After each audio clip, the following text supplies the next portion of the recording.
Finding meaning in the death of Katelyn Nicole Davis.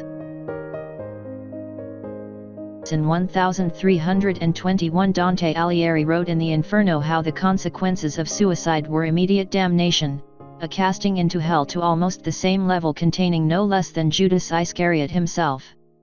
But Dante wrote his passages almost 700 years ago, and perhaps now, in 2017, they might require a slight re-examination. Dante did not concern himself with any particular circumstances that may cause a suicide. He did not make any differentiation between, for example, child suicides and those of adults. Nor did he display any sort of understanding of mental illnesses such as anxiety disorders or depression. Dante placed suicides and profligates together in hell because, to him, they had both squandered something. Profligates had squandered their wealth and suicides had squandered their lives. Dante made no effort to analyze the nature and causations of the level of psychological pain that could drive a person, especially a child, to a self-destructive act. An incident occurred, however, in 2016 which now allows us to reconsider not only Dante but the entire school of thought which automatically judges suicides as unworthy persons. That event was the suicide of Katelyn Nicole Davis and her internet live stream record of herself in her home for a month prior to her tragic death. Katelyn Nicole Davis seems to fit the description of what the ancient Hebrews termed a son of man, or, in Katelyn's case, a daughter of man. Christ occasionally referred to himself as a son of man, and this term is often misunderstood to mean he was a deity, but the term actually referred to a person, a human person, man or woman, not a supernatural being, to whom God gave a special mission, usually to oppose some terrible evil that had risen up in some place and time and necessitated a fighter to confront it. This type of person was slightly different from a martyr, because martyrs were those who accepted death rather than refused to acknowledge God, whereas a daughter of man was a person God had risen up in their mind and passion to assume a specific task, which was often the saving of a nation. The task was always dangerous, but some of the sons or daughters of man actually survived their missions, such as Deborah, who defeated the Canaanite army under Sisera. What was common about the sons and daughters was that they were, of all those around them, the only ones capable of not retreating from whatever nightmare stood before them. For Deborah, this meant holding a sword and standing, alongside her generals, at the head of an army, and looking out at a vast host of invading soldiers. For Katelyn, living in 2016, it meant something else, but not at all dissimilar at its core from what Deborah had to face. What Katelyn had to face was evil, the variety of which modern understanding has only recently begun to describe. She had to defy psychological abuse, a complete invalidation of feelings, school bullying, a love void in her home, and the immensity of negative judgment from many external quarters pressing and compressing her mind. The place that God rose Katelyn up to fight in was a small, filthy Arrow trailer, and the sword he placed into her hand was an Android cell phone. Instead of running away, Katelyn wielded her sword with courage and dexterity that could have earned her a place alongside the lion-hearted Joan of Arc. I see this bravery, especially with the 2 short YouTube clips she uploaded on December 6 and 7 of 2016.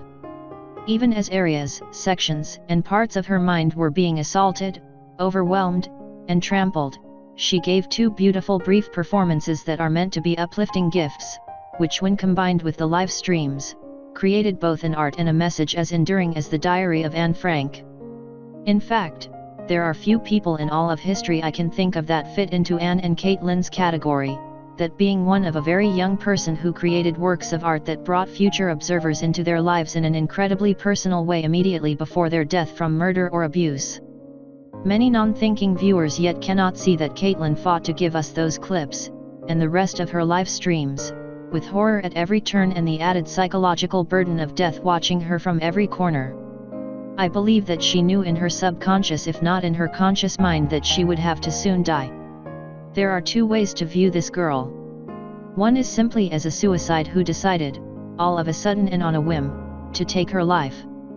The other, and I believe more correct way, is she was a person who fought internally as long as she could, and held out as long as she could before being overwhelmed by external forces that had violated her for years throughout young childhood.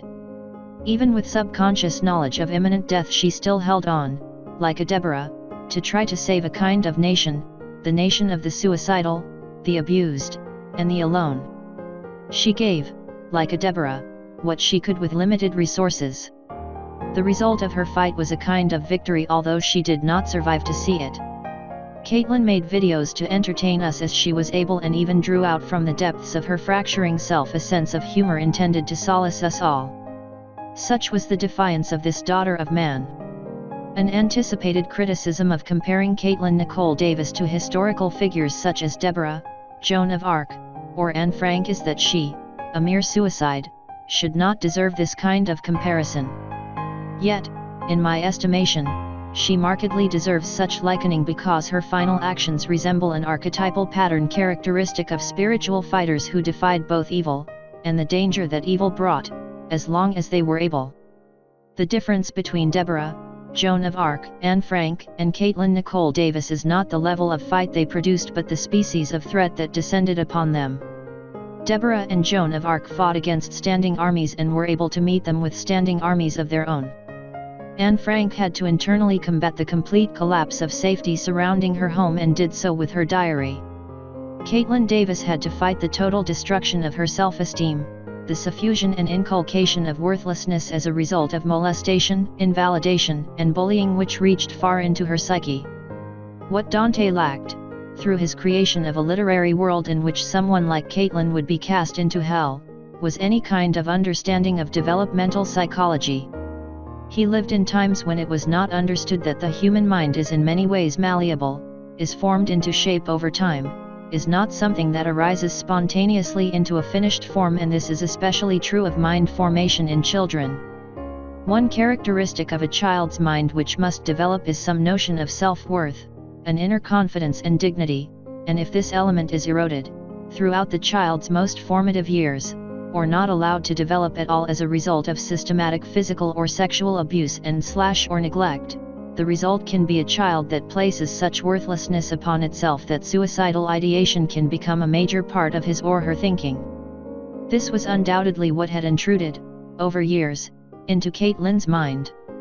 It may be seen in her love of cutting songs, her embrace of the suicidal nature of emo culture, her desire to visit the Aokigahara suicide forest of Japan, and constant need to seek out and acquire suicidal tools.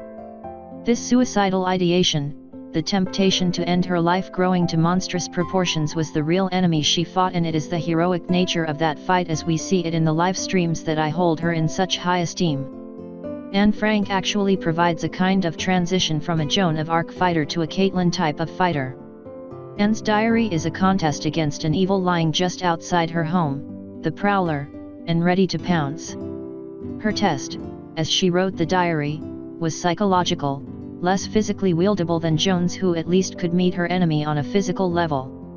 Katelyn's live streams were a contest against an evil that has actually penetrated into the home, the molester, and thus into her person, and finally into the very sense of self-worth one needs to internally survive. Because her foe had penetrated so far into her, it had to be fought with the deepest recruitment of mind imaginable. It was, sadly, a perseverance that could not, ultimately, like Joan's, and Anne's, be sustained to physical survival. There is only so much pain a molested child's mind can withstand, and with Katelyn that tipping point was reached. It took arguably 1,300 years to morph the Jewish religion from a practice wherein the Jews traveled 3 times a year to the temple in Jerusalem to sacrifice cattle, birds, bits of money, and so forth, on some stone steps, to the practice of a real human being, Christ, sacrificing himself for all of humanity. And in the 2,000 years since that time, those who helped to keep alive this life through death resignation seem now to us the actual meaning of what a sacrifice religion seeks to achieve. How did Christ phrase it? "Where I'm going you cannot go." He, and so many followers after him, went to a place reserved for those who had achieved a refinement that is physical, fire-formed, and impossible for us average ones to internally understand. After I saw Katelyn's live streams, I knew immediately what I was looking at. Not just a victim but a very special person given to us as a challenger to retranslate what needs to be revisited in each succeeding age. Katelyn affects us so much because we now must face the reality that from her suffering and sacrifice what she did become, and may now always show us that she did become throughout her life and in that short month recorded in that trailer, what for the rest of us is virtually impossible to become. She became the person who dies for all of us.